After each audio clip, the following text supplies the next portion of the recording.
शिवलीला अमृत कथासार अध्याय 2 श्री गणेशाय नमः। हरिणीची व्यथा व व्याधाची कथा। मानवाच्या मुखातून नकळत जरी शिवाचे नाव प्रकट झाले तरी त्यांचे पापे नाहीसे होते। लोखंडाच्या नकळत परिसराचा स्पर्श झाला तर त्यांचे असे सुवर्णात रूपांतर होते। असे मुखातून नकळत हरिनाम प्रकट झाले तरी जीवन आनंदमय बनून जाते। नामाच्या आधारे जीवनाचा उद्धार करून घेणारे गेले। नाम म्हणजे अंतःकरणापासून हृदयातून प्रकटलेले प्रेमच असते। हे प्रेम भगवंताच्या चरणकमळापर्यंत जाऊन स्थिरावते, त्यामुळे भगवंताचे आशीर्वाद लाभतात। नामामुळे भवसागरातून तरुण गेलेली अनेक उदाहरणे आहेत। पुरातन काळातून आधुनिक काळापर्यंत तो दिसून येतात। जाणीवपूर्वक परमश्रद्धेने महाशिवरात्रीचे पवित्र दिवशी उपवास करून मनोभावे बिल्वपत्राची शंकराची पूजा केली की आराधना केली तर जन्मोजन्मीचे पातके नाहीसे होतात। तसेच जो नित्याने शंकराची पूजा करतो त्याचे पातकही नाहीसे होते। अशा व्यक्तीच्या सान्निध्यात पतित लोकांनी सहज उद्धार होऊन जातो। महाशिवरात्रीच्या दिवशी मोठमोठे ऋषी मुनी श्री शंकराची आराधना करतात। गंधर्व यज्ञ देव देवता शंकराची पूजा करत असतात। महाशिवरात्रीचा महिमा अगाध आहे। अशा प्रकारची पुरातन काळातील एक मधुतम कथा आहे। विंध्य पर्वतावर एक भिल्ल वास्तव करत होता। तो जंगलातील जनावरे मारून आपली उपजीविका चालवित असे। त्याच्या हातून नित्याचे प्राणीहत्या होत होती। त्याचे पाप वाढत होते, पण त्याला काहीच जाणीव नव्हती। जीवनासंबंधी तो काहीही विचार करीत नसे। एके दिवशी तो भिल्ल शिकारीसाठी बाहेर पडला होता। शिकारीसाठी लागणारी हत्यारे त्याने बरोबर घेतली होती। गावाच्या टोकाला एके ठिकाणी त्याला खूप गर्दी दिसली। त्याने जवळ जाऊन पाहिले तर एक रमणीय असे शिवमंदिर होते। आज महाशिवरात्रीचा पवित्र दिवस होता, म्हणून भक्त भाविकांनी दर्शनासाठी गर्दी केली होती। गावातील लोकांनी मंदिर सजवले होते। मंदिराच्या कळसावर भगवा ध्वज फडकत होता। मंदिर आजूबाजूच्या दिव्यांनी प्रकाशित झाले होते। मंदिराच्या गाभाऱ्यात मध्यभागी सुंदर असे शिवलिंग होते व शिवलिंगाची लोक भाविकतेने पूजा करीत होते। शिवलिंगावरती सतत अभिषेक सुरू होता। जवळच मंत्रघोष सुरू होता, त्यामुळे सर्व वातावरण मंगळमय झाले होते। मंदिरात काही मंडळी भजन करत होते। टाळ मृदुंगाच्या साह्याने मंदिर दुमदुमत होते। सर्वजण ओम नमः शिवायचा उच्चार करत होते। शिवलिंगाचे दर्शन घेण्यासाठी सर्वजण उत्सुक झाले होते। फुलांचा व सुगंधी द्रव्यांचा सुगंध सर्वत्र पसरत होता। मंदिराच्या बाहेर दर्शनासाठी लोकांची लांबच्या लांब रांगा लागल्या होत्या। मंदिरावरील प्रकाशज्योत आणि बाहेर उभा राहिलेला जनसमूह पाहून भिल्लही तेथे उभा राहिला। भिल्लाला क्षणभर तेथे काय चालले हे कळेना। आज महाशिवरात्र असल्याची त्याला माहिती नव्हती। दगडाच्या देवाला लोक का पुजतात असा प्रश्न त्याला मनात निर्माण झाला। हर हर महादेवाचा जय जय करत तो लोक का करत आहेत हेही त्याला कळेना। आपण इथे थांबून काही उपयोग नाही असं त्याला वाटू लागले। आपली शिकार आपण केलीच पाहिजे आणि बायका मुलांना अन्न दिले पाहिजे असं त्याला वाटत होते। भिल्ल मंदिराच्या बाहेर पडला। रानात जाऊन शिकार शोधू लागला। मंदिरातही हर हर महादेवाचा गर्जना त्याला आतून ऐकू येत होत्या, त्यामुळे त्याच्याही मुखातून हर हर महादेव शब्द बाहेर पडू लागले। हळूहळू त्याचे पापे नाहीसे होऊ लागले। नामामुळे त्यांचे हृदय पवित्र बनू लागले। आतील बदल त्याला काही प्रमाणात जाणवू लागला। भिल्ल चालत होता, पण शिकार मिळत नव्हती। हळूहळू सूर्य मावळू लागला। अंधकाराने साम्राज्य वाढू लागले। समोरचे काही दिसेनासे झाले। भिल्लाला थोड्या अंतरावर एक सरोवर दृष्टीस पडले। सरोवराच्या काठावर मोठमोठे बिल्व वृक्ष होते। त्या सरोवरावर पाणी पिण्यासाठी एखादे जनावर येईल व आपणाला सहज शिकार मिळेल असा विचार करून बिल्व वृक्षाच्या झाडावर जाऊन बसला। आपल्या शिकारीची तो वाट पाहत बसला होता व समोर येणारे बिल्व पानाने तोडून तो खाली टाकत होता। तो त्या झाडाखाली बसला होता। त्या झाडाखाली महादेवाची एक पिंड होती। बिल्लाला त्याची काहीच माहिती नव्हती. त्याच्या हातून बिल्वपत्रावर वर्षा व पिंडीवर होत होता. बिल्लाच्या मनात मंदिरातील हर हर महादेवाचा घोष घुमत होता व त्याच्या मुखातून घोष प्रकट होत होता. नकळत बिल्लाच्या हातून पुण्याई वाढत होती. अचानक बिल्लाच्या एका जनावराची चाहूल लागली. त्याला एक सुंदर गोजिरे हरिण पाणी पिण्यासाठी तलावाजवळ आलेले दिसले. त्याने बाण सोडण्याचा तयारी केली. एवढ्यात ते हरिण मनुष्यवाणीने बोलू लागले, हे व्याधा, तू बाण सोडू नकोस आणि माझे प्राण हरण करू नकोस. मी तुला काहीही अपराध केलेला नाही. मी गर्भिणी आहे. माझ्या पोटातील बाळाने तुला कोणत्याही प्रकारचा त्रास दिला नाही. गर्भिणीला मारणे हे फार मोठे पाप आहे. शास्त्राने या पापाला वर्जन केले आहे. गुरुहत्येपेक्षा हे 100 पटीने मोठे पाप आहे. तरी एवढे मोठे पाप तू वाढविणार काय याचा विचार कर. निष्कारण आपले पाप वाढवू नकोस. व्याधाने त्या गर्भिणी हरिणीने सर्व बोलणे ऐकून घेतले आणि तो सांगू लागला, आज मला एकही शिकार मिळाले नाही. माझ्या पोटात अन्नाचा एकही कण गेला नाही. माझी बायको मुले माझी वाट बघत आहेत. त्यांनी सकाळपासून काहीही खाल्ले नाही. त्यांना उपाशी ठेवण्याचे पातळ मला मिळणार आहे. तरी आता मला आश्चर्य वाटते, म्हणजे तू हरिण असून असे काय बोलतेस? शास्त्राला प्रमाणभूत असलेली तुझी वचने ऐकून मी चकित झालो आहे. तरी तू पूर्वी कोण होतीस आणि तुला हे व्रत, हे ज्ञान कसे प्राप्त झाले हे मला सांग. तू जर त्याचे रहस्य मला सांगितलेस तर मी तुझ्यावर दया करेन.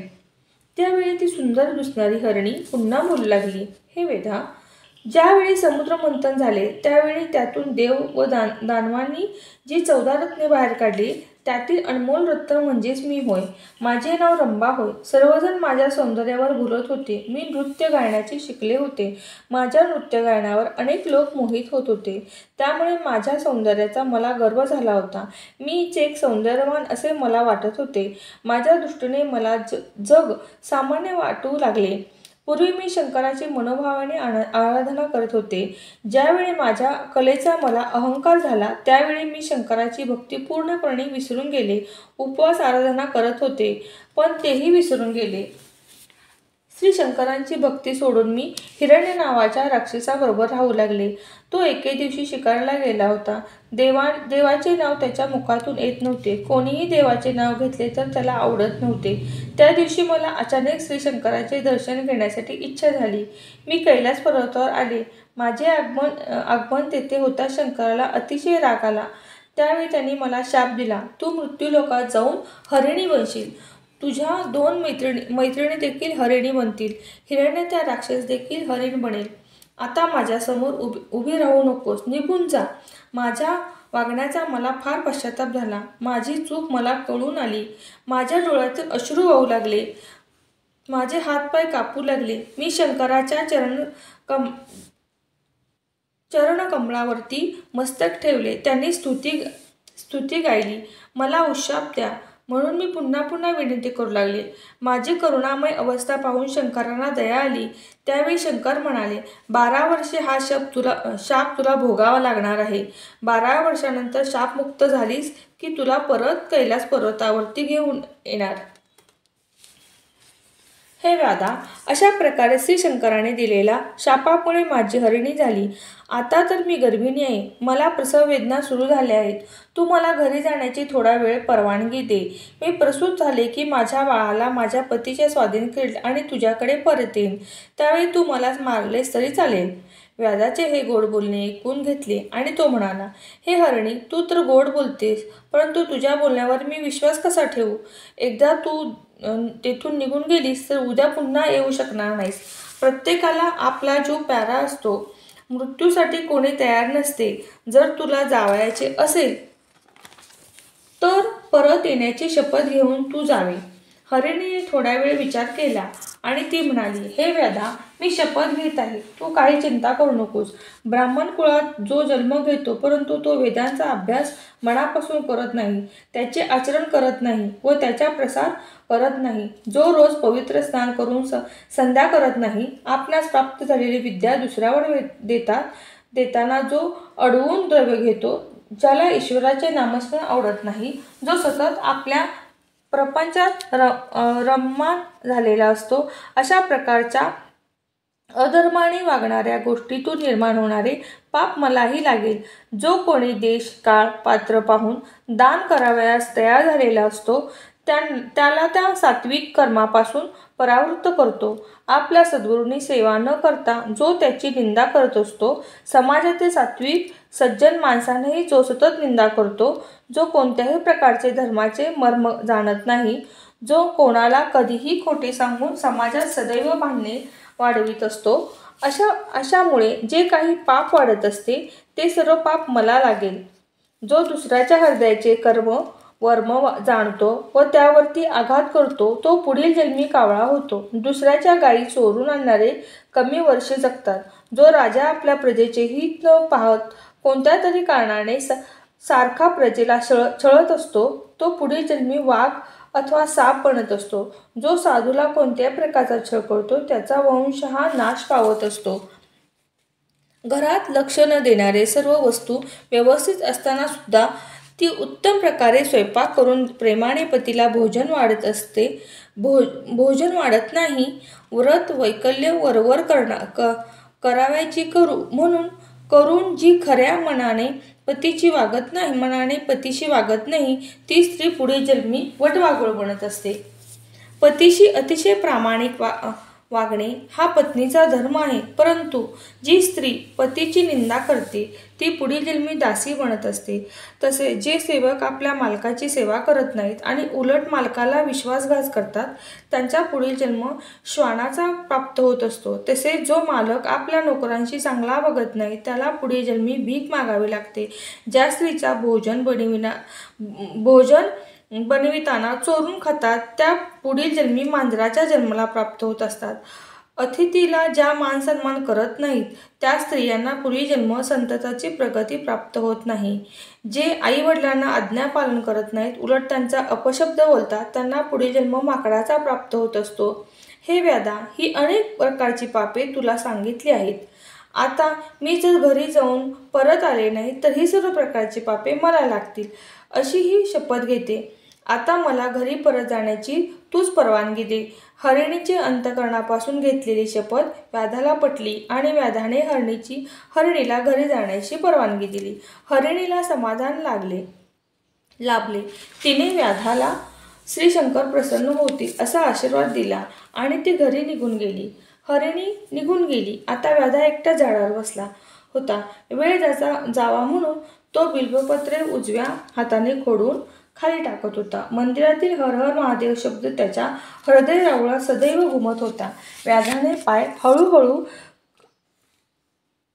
व्याधाचे पाय हळूहळू कमी होऊ लागले होते. व्याधाला अचानक पुन्हा एका जनावराची चाहूल लागली. त्याने बाण सोडण्याची तयारी केली. त्या ठिकाणी दुसरी हरिणी पाणी पिण्यासाठी आली. तिने व्याधाला पाहिले आणि ती म्हणाली, थांबा, मला आत्ताच बाण मारू नकोस. माझ्या मनात पतीच्या सहवासाची इच्छा तीव्रपणे निर्माण झाली आहे. मला पतीला भेटायला जाऊ दे. त्याला भेटून मी परत येते, मग मला मार. व्याधाने याचे हरणीचे बोलणे ऐकून घेतले. तो म्हणाला, तू घरी जाऊन पतीला भेटून ये, परंतु जाण्यापूर्वी शपथ घे. तुला धर्मशास्त्राची माहिती आहे काय? हरिणी बोलू लागली, पवित्र स्थळे जो नष्ट करतो त्याला मोठे पाप लाभत असते. जे पाप मी परत आले नाही तर मला लागेल. जो शक्तिशाली लढवय्या असून देखील युद्धातून पळून जातो तो वेदांती सदैव निंदा करत असतो.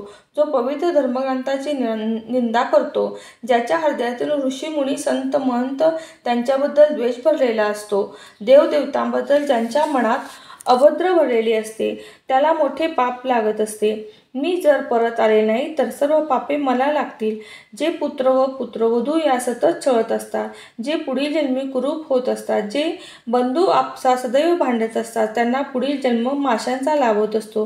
जे गुरूंची सदैव निंदा करत असतात त्यांनी संपत्ती नष्ट होत असते. जे चोरी लबाडी करतात त्यांना पुढील जन्मी दारिद्र्य प्राप्त होते. जे घरून साधुत्व दाखवितात आणि आतून वाईट असतात त्यांचा पुढील जन्मी अपार दुःख भोगावे लागते. स्वतःच्या कन्येची विक्री करून संपत्ती मिळवण्याचा जो प्रयत्न करत असतो त्याला हिंस्र पशूचा जन्म प्राप्त होत असतो. विद्वानांना जो त्रास देतो तो पुढील जन्मी ब्रह्म राक्षस होत असतो. जो खोटी साक्ष देत असतो त्याचे पितर नरकात जात असतात. जो 2 स्त्रियांशी विवाह करतो त्याला पुढील जन्म गोचिडाचा प्राप्त होत असतो. जो आपल्या राजाची निंदा करतो, द्वेष करतो, त्याला भोजन जात नाही. लहान लहान मुलांना पळवून जो दुसरीकडे विकतो त्याला मोठे रोग होतात. जो देवालयाची तोडफोड करतो त्याचे हातपाय मोडून जातात. जो प्रपंचाकडे दुर्लक्ष करून स्वतःचा चैन करतो त्याला अनेक प्रकारचे रोग होतात. जो कोणालाही कोणत्याही प्रकारचे दान करत नाही त्याला पुढील जन्म अन्न मिळत नाही. जो परमपवित्र कथा कीर्तन श्रवण करत नाही तो कानांनी बहिरा होतो. जो गायीचा वध करतो त्याला पत्नीकडून अनेक प्रकारचा त्रास सोसावा लागतो. मुक्या जनावरांना जो त्रास देतो त्यांची मुले बाळे पुढील जन्मी मुकी होतात. हे व्याधा, अशी कितीतरी प्रकारची पापे आहेत. मी दिलेला शब्द पाळला नाही आणि तुझ्याकडे परत आले नाही तर ही सर्व पापे मला लागतील असे मी तुला शपथपूर्वक सांगते. हरिणीचे कारुणीपूर्ण बोलणे ऐकून व्याधाने तिला जाण्याची परवानगी दिली. त्या हरिणीला अतिशय आनंद झाला आणि तो निघून गेला. थोड्या वेळाने त्या ठिकाणी आणखी एक हरिण आली. व्याधा बाण मारणार तयार झाला होता. त्यावेळी ती हरिण म्हणाली, हे व्याधा, माझ्या 2 स्त्रिया पतिव्रता आहेत. त्यांना मी विचारून परत येईन, त्यानंतर तुला मार. मी शपथ घेऊन जाण्यास तयार आहे. कीर्तनकार कीर्तन करत असताना त्यांच्यामध्ये मुद्दाम जो अडथळा आणण्याचा प्रयत्न करतो त्यांच्या वंशले कधीच वाढत नाही.